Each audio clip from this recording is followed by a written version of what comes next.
बिल्कुल नहीं। क्राइम और जो आप बोल रहे हैं, अभी जो हमारी जब एनडीए की सरकार बनी तो देखिए कि भी भ्रष्टाचार में आरोपी है या जो भी जिस तरह से कानून अपराध जो कर रहा है उसको बख्शा नहीं जाएगा, उसको सख्त से सख्त कार्रवाई होगी। तो निश्चित रूप से कार्रवाई होगी। जो भी जैसे भी जो भी शराब माफिया हो, भू माफिया हो, जो भी इसमें शामिल होगा उस पर सख्त से सख्त कार्रवाई होगी।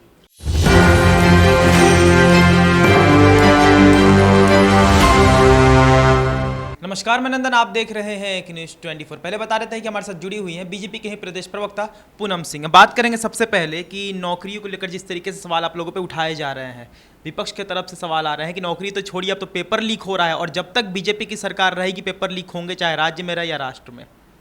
देखिए, जब आरजेडी की सरकार थी तो कितने पेपर लीक हुए थे ये बिहार की जनता ने देखा, और ये जो हमारे जो परीक्षार्थी थे उन लोगों ने भी देखा। लेकिन जब एनडीए की सरकार आई तो आप लोगों ने देखा बिहार में पेपर लीक होता तो उसको तुरंत कार्रवाई हुई थी, उनको जितने भी इसमें शामिल थे उस पर कार्रवाई भी की गई थी। तो कहीं ना कहीं सरकार को ये बताने की आवश्यकता नहीं है, सरकार अपना काम कर रही है। यदि इसमें कोई दोषी है तो उसको सख्त से सख्त सरकार कार्रवाई भी करेगी। लेकिन जब आरजेडी के सरकार थी तो किस तरह से उस पर कोई कार्रवाई नहीं होती थी। लेकिन ये लोगों को बताने की आवश्यकता है कि उनकी सरकार में जो पेपर लीक हुआ थे क्या उन पर कार्रवाई की गई थी क्या? नहीं, आप लोग कार्रवाई तो कर रहे हैं और कार्रवाई हो भी रही है, हम देख रहे हैं। लेकिन क्या मतलब 66% युवा है हमारे भारत में, अगर दुनिया भर की तुलना करें तो सबसे ज़्यादा युवा भारत में ही पाए जाते हैं। तो कार्रवाई तो अपनी जगह होगी, लेकिन ये बंद कब होगा पेपर लीक होना, ये भी तो सवाल है। देखिए, अभी जिस तरह से माननीय मुख्यमंत्री जी आप बोले हैं कि हम लोग इसको सदन में सख्त से सख्त कोई ना कोई कानून वैसा लाएंगे कि जो कि कोई भी इसमें शामिल होगा तो वो ऐसा करने के लिए थरथरा जाएगा, कांपने लगेगा। तो कहीं ना कहीं सरकार सख्त रवैया अपनाने का काम करेगी। अच्छा, क्राइम रेट्स पर क्या कहिएगा? लॉ एंड ऑर्डर फिर से बिहार में टूटता हुआ दिख रहा है। बिल्कुल नहीं। क्राइम और जो आप बोल रहे हैं, अभी जो हमारी जब एनडीए की सरकार बनी तो देखिए कि बीच में हम लोगों का चुनाव हो गया। अब हम ही लोग लौटे हुए हैं, तो लौटे चुनाव के बाद लौटने का काम में ये है कि आप जिस तरह से हमारे प्रदेश अध्यक्ष और बिहार के उप मुख्यमंत्री सम्राट चौधरी जी भी कहते थे कि जो भी भ्रष्टाचार में आरोपी है या जो भी जिस तरह से कानून अपराध जो कर रहा है उसको बख्शा नहीं जाएगा, उसको सख्त से सख्त कार्रवाई होगी। तो निश्चित रूप से कार्रवाई होगी। जो भी जैसे भी जो भी शराब माफिया हो, भू माफिया हो, जो भी इसमें शामिल होगा उस पर सख्त से सख्त कार्रवाई होगी। अच्छा पूनम जी, राजद तो ये कह रही है कि 1 महीना भी नहीं हुआ चुनाव जीत और पेपर लीक हो गया, लड़कियों के साथ गलत गलत काम शुरू हो गए हैं, हत्याएं शुरू हो गई है। देखिए, अब आरजेडी के लोगों को इस तरह से कहना सरासर अन्याय होगा।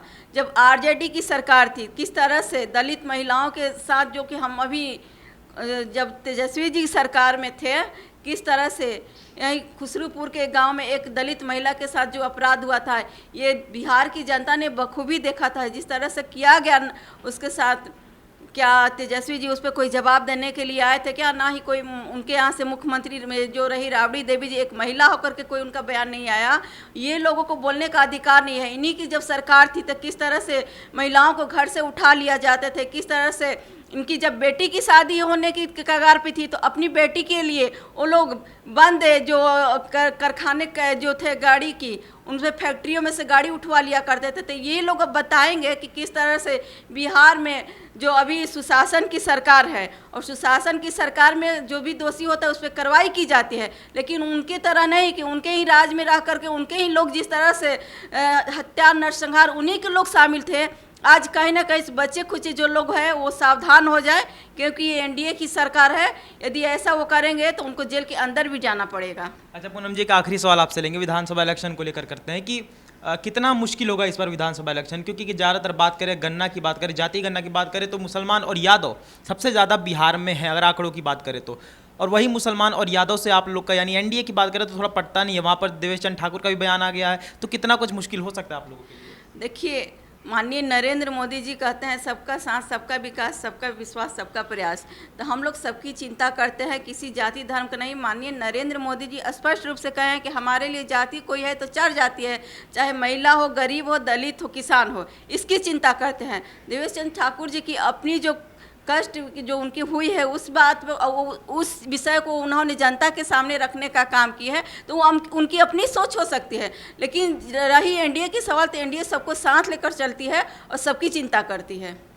देख सकते हैं पूनम सिंह हमारे साथ जुड़े हुए थे बीजेपी के ही प्रवक्ता है। हमने खासा इनसे बातचीत की, विधानसभा जो इलेक्शन है उसको लेकर क्या कुछ मुसीबतें इन पर आ सकती है उसको लेकर हमने बातचीत किया। उसके बाद पेपर लीक को लेकर अभी भी सवाल उठाए जा रहे हैं विपक्ष की तरफ से कि एनडीए की सरकार बननी अभी 1 महीना भी नहीं हुआ और पेपर लीक होना शुरू हो गया, हत्याएं होनी शुरू हो गई और उसके बाद धीरे धीरे करके क्राइम रेट्स भी बढ़ रहे हैं।